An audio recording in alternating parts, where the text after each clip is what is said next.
దక్షిణామూర్తి తన మౌనాన్ని విడిచి శంకర భగవత్పాదాచార్యుల వారి రూపంలో అవతరించాడు అనేది ఈ శ్లోకం యొక్క తాత్పర్యం.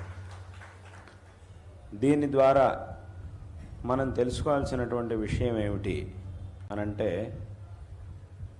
మొట్టమొదట భగవంతుడు తన యొక్క మౌనంతో తత్వాన్ని ఉపదేశిస్తూ ఉన్నాడు అని ఇక్కడ చెప్పారు. దీన్ని విన్న వెంటనే మనకు వచ్చేటటువంటి ప్రశ్న ఏమిటి అనంటే, మౌనంగా ఎలా ఉపదేశిస్తారు? ఉపదేశించాలి అనంటే ఏదో ఒకటి మాట్లాడాలి కదా. మాట్లాడితేనే ఉపదేశించగలం తప్ప మౌనంగా ఉండడం అలాగే ఉపదేశించడం రెండు ఒకేసారి ఎలా చేయడానికి సాధ్యం? మౌనంగా ఉంటే ఉపదేశించలేం, ఉపదేశిస్తూ ఉంటే మౌనంగా ఉండలేం. మాట్లాడితేనే కదా ఏదైనా ఇంకోళ్ళకి అర్థమయ్యేలా చెప్పడానికి సాధ్యం అవుతుంది. ఊరికే మౌనంగా ఉంటే ఏమర్థం అవుతుంది? చెప్పడము కుదరదు, వినేవాడికి అర్థమూ అవ్వదు.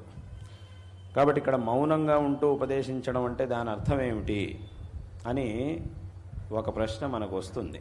అంటే రావాలి కూడా, అట్లాంటి ప్రశ్న కూడా మనకు రావాలి. ఈ మాట విన్నప్పుడు తప్పకుండా రావాల్సిందే ఆ ప్రశ్న. అయితే ఇక్కడ మనం తెలుసుకోవాల్సిన విషయం ఏమిటంటే, ఈ ప్రపంచంలో ఎన్నో విషయాలను ఉపదేశించాలంటే మాట్లాడాలి. మన మాటలతోనే ఉపదేశించడం అనేది సాధ్యం అవుతుంది అనేది వాస్తవమే. కానీ ఆ భగవంతుడు ఏ తత్వాన్నైతే ఉపదేశిస్తున్నాడో ఆ తత్వాన్ని పరిపూర్ణంగా ఉపదేశించాలి అనంటే దానికి మాటలు చాలవు. మాటల వల్ల ఉపదేశింపబడేటటువంటి తత్వం కాదది. ఎందుకంటే ఆ తత్వం అనేది అన్ని మాటలకి అతీతమైనటువంటిది. అంటే అనుభవంతో మాత్రమే తెలుసుకోవాల్సినటువంటి తత్వం అది. మాటల వల్ల కొంత దూరం మాత్రమే ఆ తత్వం గురించి మనం చెప్పగలుగుతాం. పరిపూర్ణంగా తత్వాన్ని సాక్షాత్కరించుకోవాలి అనంటే అది మాటలతో సాధ్యమయ్యేటటువంటిది కాదు. పరిపూర్ణమైనటువంటి తత్వాన్ని మాటలతో ఉపదేశించడం అనేది సాధ్యం కాదు. కావాలంటే ఆ తత్వానికి సంబంధించిన కొన్ని విషయాల్ని కావాలంటే చెప్పగలుగుతాం మాటలతో. ఆ తత్వ మార్గం, తత్వాన్ని పొందడానికి మార్గం ఏదైతే ఉందో ఆ మార్గంలో కొంత దూరం ఈ మాటలతో మనం వెళ్ళగలుగుతాం. కానీ అంతిమంగా తత్వాన్ని చేరుకోవాలి అనంటే మాటలతో మాత్రమే అయ్యేటటువంటిది కాదు. కాబట్టి భగవంతుడు తన యొక్క మౌనంతోనే ఆ తత్వాన్ని ఉపదేశిస్తూ ఉన్నాడు అని దాని యొక్క అర్థం. అంటే ఎలాగా అనంటే, ఇప్పుడు ఈ లోకంలో కొన్ని విషయాలు అనుభవంతో మాత్రమే తెలుసుకోవాలి. కొన్ని విషయాల్ని ఎప్పుడైతే ఆ విషయాన్ని మనం అనుభవిస్తున్నామో అప్పుడు ఇంకా మాటలతో పని లేదు. కొన్ని విషయాలు లోకంలో ఎలా ఉంటాయి అనంటే, దాని గురించి ఎంత మాట్లాడినా కూడా అనుభవానికి మనం తెచ్చుకోలేం. అనుభవానికి తెచ్చుకున్న తర్వాత మాటలు అవసరం లేదు. ఉదాహరణ చెప్పాలి అనంటే దాన్ని కూడా ప్రసిద్ధంగా చెప్పేటటువంటి ఉదాహరణ ఏమిటి అనంటే, ఇప్పుడు పంచదార ఉంది, దాని యొక్క మాధుర్యం, పంచదార యొక్క రుచి ఎలా ఉంటుంది అని అడిగినప్పుడు తీయగా ఉంటుంది అని మనం చెప్తాం. ఇక్కడ తీయగా ఉంటుంది తీయగా ఉంటుంది తీయగా ఉంటుంది అని ఒక 100 సార్లు చెప్పినా కూడా ఆ మాధుర్యం ఎలా ఉంటుందనేది మనకు అనుభవానికి రాదు. ఓకే, తీయగా ఉంటుంది అని ఆయన చెప్పాడు కాబట్టి అది తీయగా ఉంటుంది టా అని మనం అంటాం. అటా అని అంటాం అంతే. పంచదార ఎలా ఉంటుందండి అని అన్నప్పుడు ఇంకొక ఆయన చెప్పిన మాటలు విని అది తీయగా ఉంటుంది అని ఇంకోళ్ళ నుంచి విన్న తర్వాత మనం ఏమంటాం? ఈయన చెప్తున్నాడు కాబట్టి పంచదార తీయగా ఉంటుందిట అని అంటాం.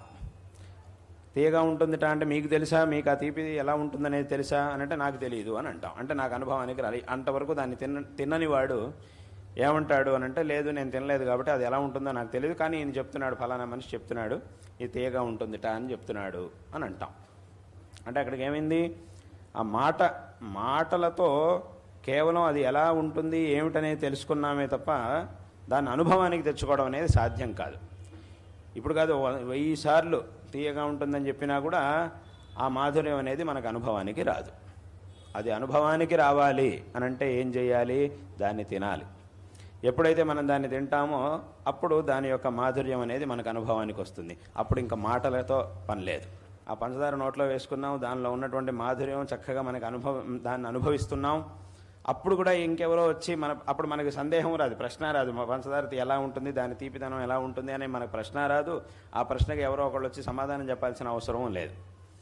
మనం తింటున్నప్పుడు కూడా ఆ మాధుర్యాన్ని అనుభవిస్తున్నప్పుడు కూడా ఎవరో ఒకళ్ళు మన పక్కన వచ్చి నుంచొని పంచదార తీపిగా ఉంటుంది, తీపిగా ఉంటుంది అని చెప్పాల్సిన, తీయగా ఉంటుంది అని చెప్పాల్సిన పని లేదు. ఎవరైనా అలా చెప్తే మనం ఏమంటాం, నువ్వు చెప్పక్కర్లేదే, నాకు తెలుసు, నేను ప్రత్యక్షంగా అనుభవిస్తున్నాను కాబట్టి నువ్వు చెప్పాల్సిన పని లేదు పో అని అంటాం మనం. కాబట్టి అక్కడికి ఏమైంది అనంటే, మాటల వల్ల కొంతవరకు మాత్రమే మనం విషయాన్ని తెలుసుకోగలుగుతాం. సంపూర్ణంగా అనుభవంతో ఆ విషయాన్ని తెలుసుకోవాలి అనంటే అప్పుడు ఇంకా మాటలతో పని లేదు.